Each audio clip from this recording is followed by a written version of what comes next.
kita coba ya mukanya mungkin. Ya.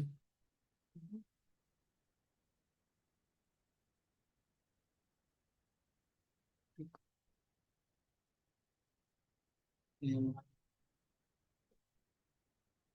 Ah,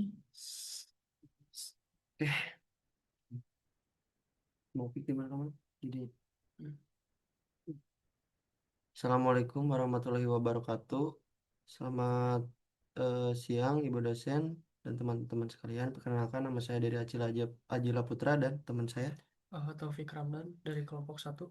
Pada kesempatan kali ini saya akan mempresentasikan jurnal yang berjudul Analisis Kelayakan Ekonomi dan Investasi Usaha Sarung Tangan Bioplastik Berbahan Pati Singkong. Oke, jadi eh, teman-teman di sini penelitian ini membahas bagaimana merancang produk sarung tangan atau gloves itu yang lebih ramah lingkungan dari bioplastik tentunya sekaligus menganalisis apakah kelayakan usaha di dalam bisnis ini itu layak dijalankan dari sisi ekonomi dan investasi apa tidak gitu. Kemudian di sini ada sekitar 20 slide. Slide pertama sampai slide 9 akan dijelaskan oleh Saudara Deril. Silakan. Oke. Baik, di sini ada latar belakang. Latar belakang penelitian ini berawal dari meningkatnya penggunaan sarung tangan plastik sekali pakai, khususnya di kantin kampus. Sarung tangan plastik konvensional sulit terurai sehingga menjadi penyumbang limbah plastik yang cukup besar.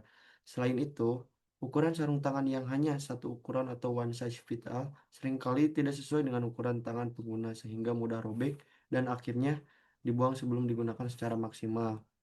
Oleh karena itu, penelitian ini menawarkan alternatif berupa sarung tangan bioplastik berbahan dasar pati singkong yang lebih ramah lingkungan dan memiliki ukuran yang lebih ergonomis. Baik, kita lanjut ke permasalahannya. Penelitian ini mengidentifikasi tiga permasalahan utama. Yang pertama, penggunaan plastik berbahan minyak bumi yang sulit terurai. Ada yang kedua, limbah sarung tangan plastik terus meningkat sehingga mencemari lingkungan. Yang ketiga, desain sarung tangan yang tidak ergonomis menyebabkan banyak produk cepat robek sehingga penggunaan menjadi tidak efisien. Lalu ada tujuan penelitian. Tujuan penelitian ini adalah menganalisis kelayakan ekonomi dan investasi usaha sarung tangan bioplastik berbahan pati singkong. Selain itu, penelitian juga bertujuan menghasilkan produk yang biodegradable, memiliki kekuatan mekanik yang baik, serta lebih ergonomis dengan menyediakan tiga ukuran yaitu small, large, dan extra large. Large. Begitupun ada tinjauan literatur. Bahan utama penelitian ini adalah pati singkong karena mudah diperoleh, murah, dan mudah terurai di alam. Namun, pati singkong memiliki kelemahan yaitu mudah robek dan kurang tahan terhadap air. Oleh karena itu, ditambahkan glycerol sebagai plasticizer agar lebih elastis dan ketosan sebagai penguat sehingga sarung tangan menjadi lebih kuat serta memiliki ketahanan terhadap air yang lebih baik. Di slide ke-6 itu ada urgensi penelitian. Penelitian ini penting karena limbah plastik saat ini menjadi salah satu masalah lingkungan terbesar di dunia. Penggunaan bioplastik diharapkan mampu mengurangi limbah plastik konvensional yang membutuhkan waktu ratusan tahun untuk terurai. Selain memberikan manfaat bagi lingkungan, penelitian ini juga menganalisis apakah produk tersebut layak diproduksi sebagai peluang usaha sehingga memiliki manfaat ekonomi sekaligus lingkungan. Di slide ketujuh itu ada metode penelitian. Penelitian ini menggunakan metode kuantitatif deskriptif dengan pendekatan teknoekonomi. Asumsi yang digunakan yaitu investasi awal sebesar 60 juta, umur proyeknya itu 5 tahun, nilai sisa alatnya itu 6 juta, dan tingkat diskonto itu ada 10%. Penelitian ini menggunakan metode penyusunan garis lurus dan analisis kelayakan investasi melalui NPV, IRR, PI, PV, Annual Worth, dan BEV. Begitupun ada proses pembuatan bioplastik. Tahap pertama adalah mencampurkan pati singkong dengan air, kemudian dipanaskan pada suhu sekitar 70-80 derajat Celcius hingga terjadi proses gelatinisasi Setelah itu ditambahkan gliserol dan ketosan sesuai komposisi yang telah ditentukan. Campuran kemudian diaduk hingga homogen, lalu dicetak menggunakan cetakan sarung tangan. Selanjutnya dikeringkan di dalam oven selama 24 jam hingga terbentuk lembaran bioplastik yang siap diuji. Selit 9 itu ada analisis karakteristik produk. Berdasarkan hasil penelitian, penambahan gliserol membuat sarung tangan menjadi lebih lentur, sedangkan ketosan meningkatkan kekuatan dan ketahanan terhadap air. Dari hasil uji coba biodegradasi, diketahui bahwa formulasi dengan 45% ketosan mampu terurai sempurna dalam 12 hari, sedangkan formulasi 75% ketosan membutuhkan waktu 16 hari. Artinya, semakin tinggi kandungan ketosan, maka produk semakin kuat, tetapi proses penguraiannya menjadi lambat. Oleh karena itu, penelitian merekomendasikan formulasi 45% ketosan karena memiliki keseimbangan antara kekuatan produk dan kecepatan terurai, sehingga lebih sesuai digunakan untuk kebutuhan kantin dan ramah lingkungan. Oke, slide selanjutnya bisa dijelaskan oleh teman saya, Taufik.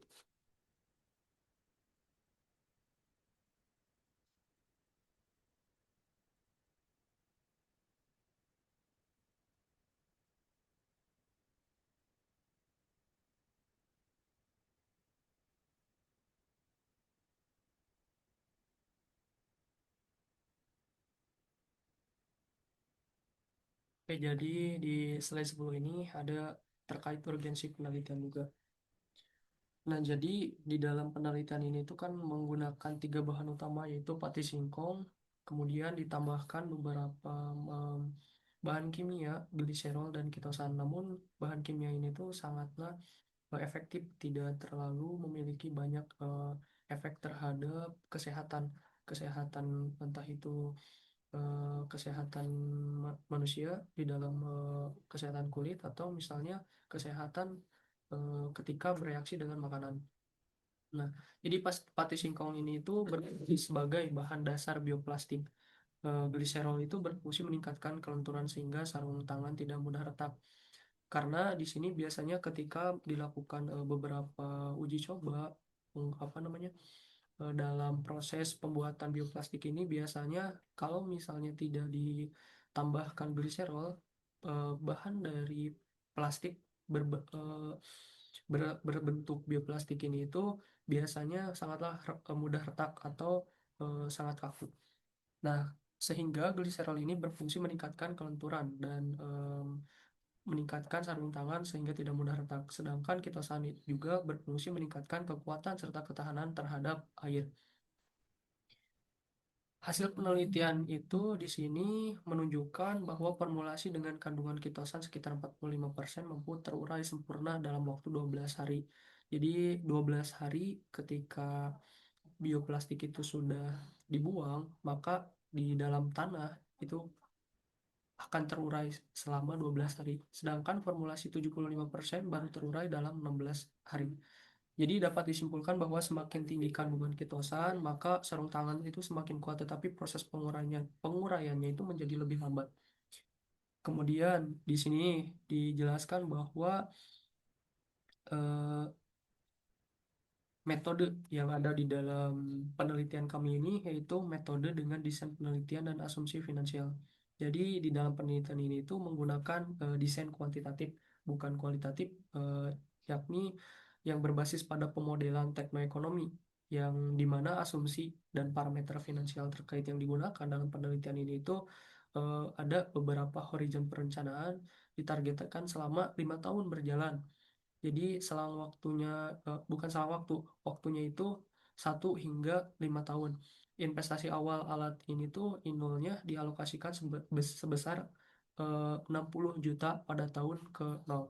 Metode depresiasi alat di sini itu menggunakan metode garis lurus atau straight line method. Nilai perolehan alat disusutkan konstan sebesar Rp 10.800.000 per tahun selama 5 tahun.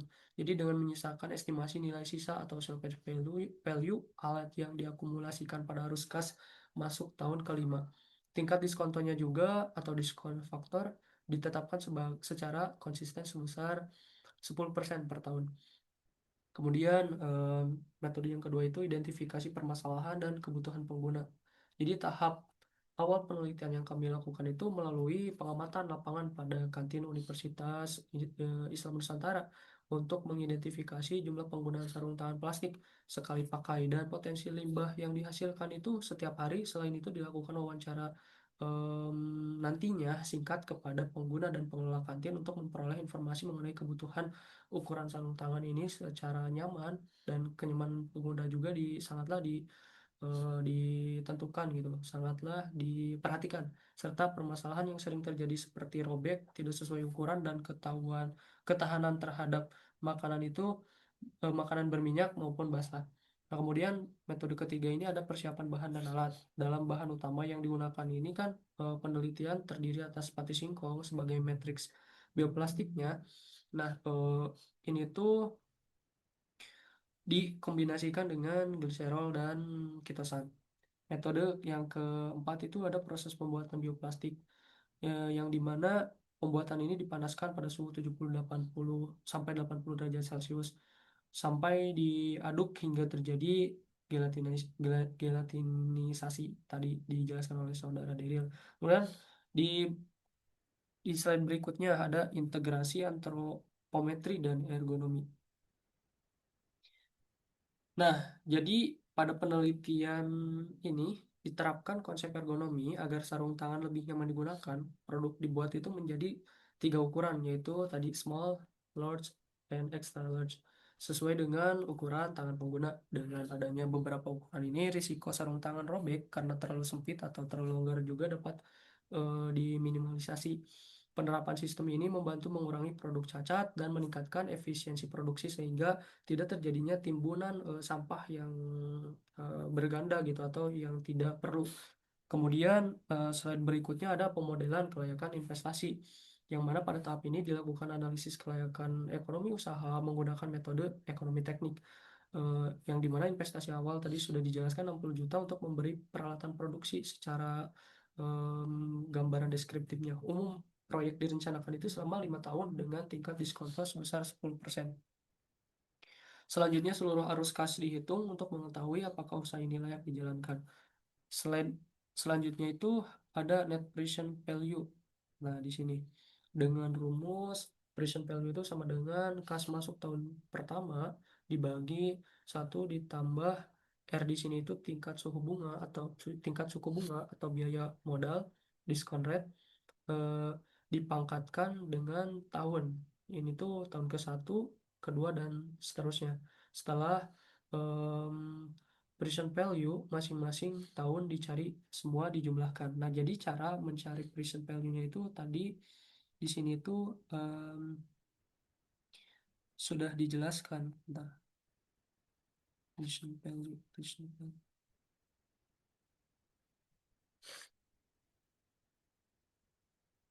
Nah, di sini ini tuh untuk menghitung present value-nya, kemudian nanti NPV-nya itu total present value kas masuk dikurangi I0, I awal.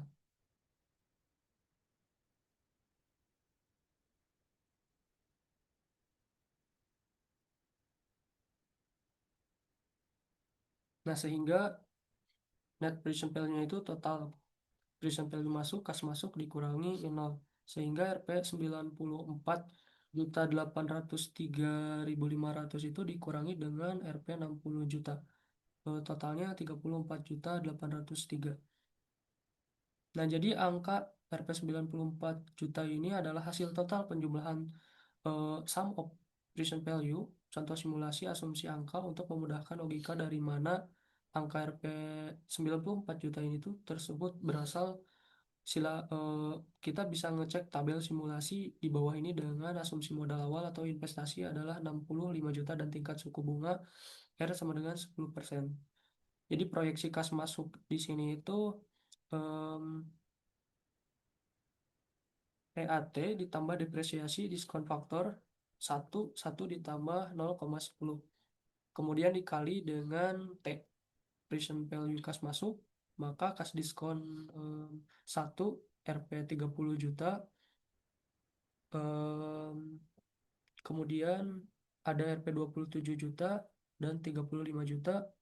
kemudian Rp 28 juta, dan Rp 50 juta, serta Rp 37 juta. Nah, di sini tuh ada PI. PI itu Profitability Index, sama dengan total present value masuk dibagi dengan I0. PI di sini dari angka tadi 94 juta, 803.500 dibagi dengan Rp 60 juta, kisaran 1,58. Nah, sehingga nilai PI ini tuh sebesar 1,58 ini lebih dari 1,0, menandakan bahwa setiap Rp1 yang diinvestasikan pada tahun ke-0 akan menghasilkan nilai sekarang sebesar Rp1,58 di masa yang akan datang. Kemudian ada internal rate of return atau IRR, ditemukan sebesar 28,14%. Nilai ini tuh jauh melampaui hurdle rate atau tingkat diskonto yang disyaratkan sebesar 10%, menunjukkan efisiensi modal yang sangat tinggi. Jadi secara IRR, bisnis ini itu menunjukkan efisiensi modal yang sangat tinggi, di atas 10%. Kemudian ada payback period.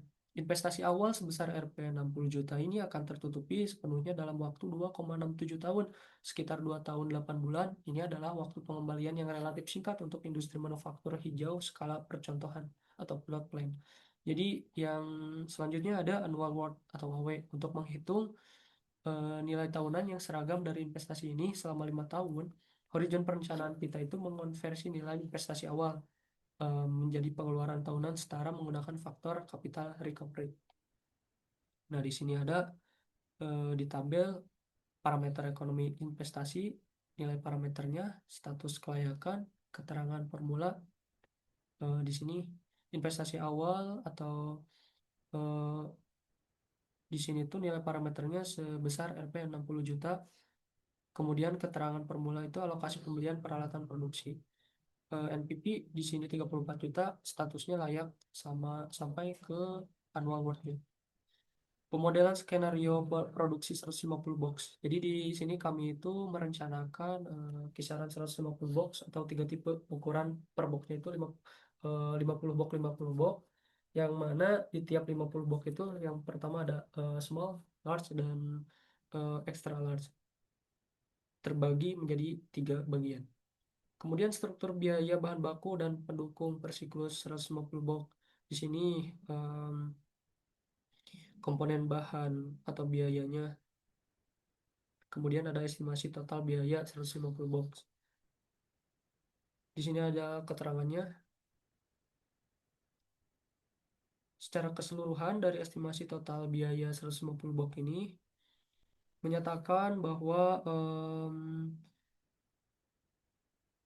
untuk menghitung titik impas ini, di mana unit usaha kita itu tidak mengalami kerugian dan belum mendapatkan keuntungan, kita menggunakan asumsi harga jual rata-rata gabungan dari ketiga ukuran box. Harga jual rata-rata sekitar 75.000 per box, rata-rata dari ukuran masing-masing. Ukuran small sebesar Rp 65.000, ukuran large ini sebesar 75.000, dan extra sebesar 85.000. Biaya variabel per unit sekisaran Rp 45.000 atau per box. Jadi HPP rata-rata. Margin kontribusinya per boxnya itu P dikurangi Pi sama dengan 75.000 dikurangi dengan 45.000 sama dengan 30.000 per box. Biaya tetap tahunan kisaran 10.800.000 menggunakan nilai depresiasi tahunan mesin sebagai beban tetap utama. Nah, di sini ada grafiknya, bisa dilihat grafik dari BEP konvensional. Jadi di sini tuh menggambarkan visualisasi dari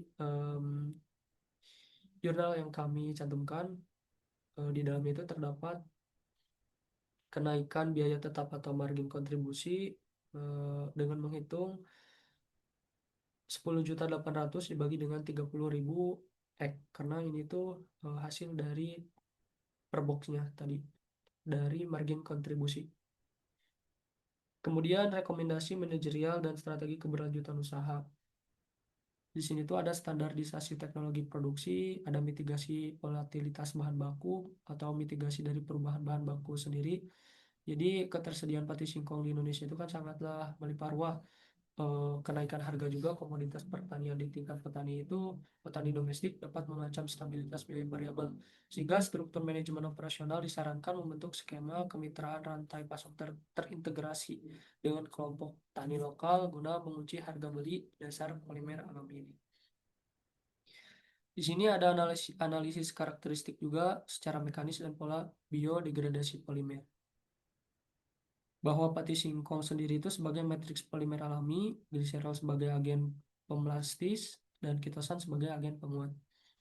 Kitosan ini mengintegrasikan struktur kristalin untuk memberikan ketahanan mekanis, ekstra sekaligus membatasi penetrasi molekul air berdasarkan data empiris pengujian biodegradabilitas. Kemudian di sini ada integrasi antropometri sistem Pokayoke. Jadi saya mungkin dan teman saya di sini tuh akan menjelaskan sistem Pokayoke yang mana efisiensi terhadap biaya variabelnya itu. Jadi sistem Pokayoke ini tuh merupakan pendekatan ergonomis melalui pemetaan 3 variasi ukuran, yaitu ukuran kecil untuk persentil 5 untuk wanita, ukuran besar untuk persentil 50, dan ukuran ekstra besar untuk persentil 95 pria. Secara langsung memotong pengeluaran biaya variabel akibat sisa material terbuang. Penetapan dimensi cetakan yang presisi berdasarkan rasio ukuran ini tuh meminimalkan sisa potongan lembaran film bioplastik pada lini pemotongan. Jadi mengefisiensi sisa atau limbah dari bahan bioplastik ini sendiri. Kemudian pemodelan dan evaluasi kelayakan investasi finansial. Guna menguji kelayakan pendirian usaha ini secara komersil, dilakukan pemodelan arus kas berskala mikro manufaktur. Nah, di sini tuh ada penyusutan sama rata setiap tahun, depresiasi dengan menghitung I0-nya dikurangi dengan salvage value, kemudian dibagi dengan useful life atau masa manfaat eh, dalam beberapa tahun. Melalui perhitungan tersebut diperoleh alokasi depresiasi sebesar Rp10.800.000 per tahun. Dan di sini ada tabelnya. Ini tuh merupakan tabel dari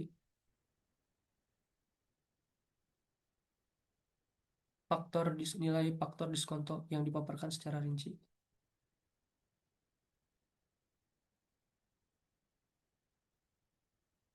Nah, di dalam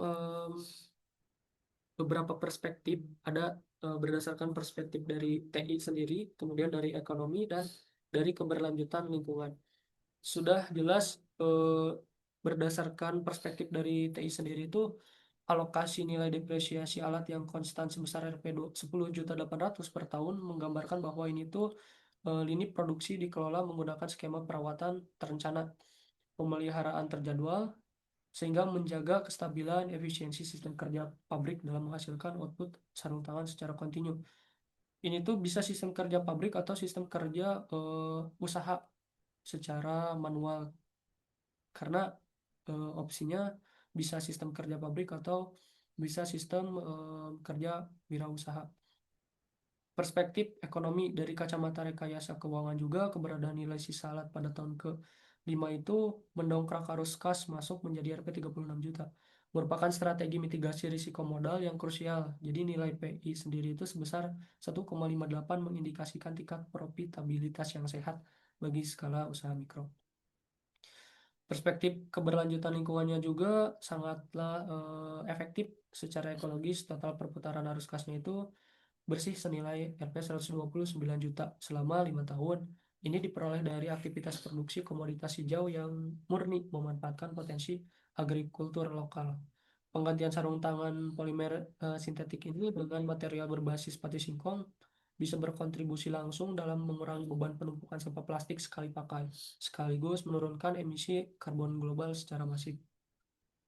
Bisa mengambil kesimpulan bahwasannya ditinjau dari beberapa segi kelayakan, entah itu investasi berdasarkan teknisnya, kemudian berdasarkan keberlanjutan lingkungan, ini itu bisnis yang merupakan salah satu bisnis yang berdampak terhadap keberlanjutan, terhadap lingkungan, kemudian dari segi em, kelayakan ekonominya juga sangatlah layak, tidak hanya memberikan kelayakan secara finansial dan pasar, tetapi juga memberikan solusi nyata atau problem solution fit atas krisis penumpukan limbah plastik sekali pakai. Jadi berbagai aspek lingkungan bisnis termasuk salah satunya di lingkungan, perkembangan usaha ini mampu menurunkan peran limbah polimer sintetik di TPA tanpa menghasilkan residu mikroplastik berbahaya, sehingga sejalan dengan rencana aksi nasional penanganan sampah. Nah, disarankan dalam melakukan proses standarisasi juga pada komponen cetakan potongan mekanis alat produksi sarung tangan bioplastik pati singkong ini guna meminimalkan persentase produk cacat serta melakukan studi lanjut terkait analisis volatilitas harga bahan baku singkong di tingkat petani domestik. Mungkin sekian yang bisa kami sampaikan terkait pemaparan jurnal penelitian dan kelayakan ekonomi dalam bisnis sarung tangan bioplastik ini. Terima kasih atas perhatiannya. Assalamualaikum warahmatullahi wabarakatuh.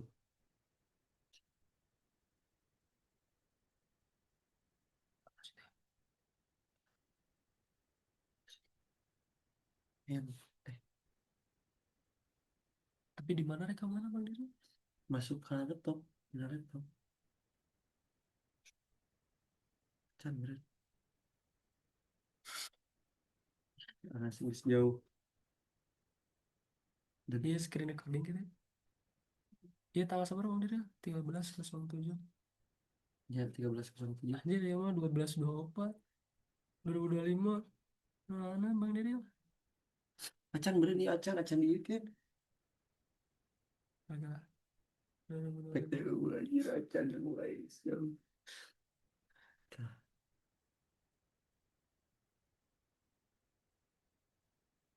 Coba stop record.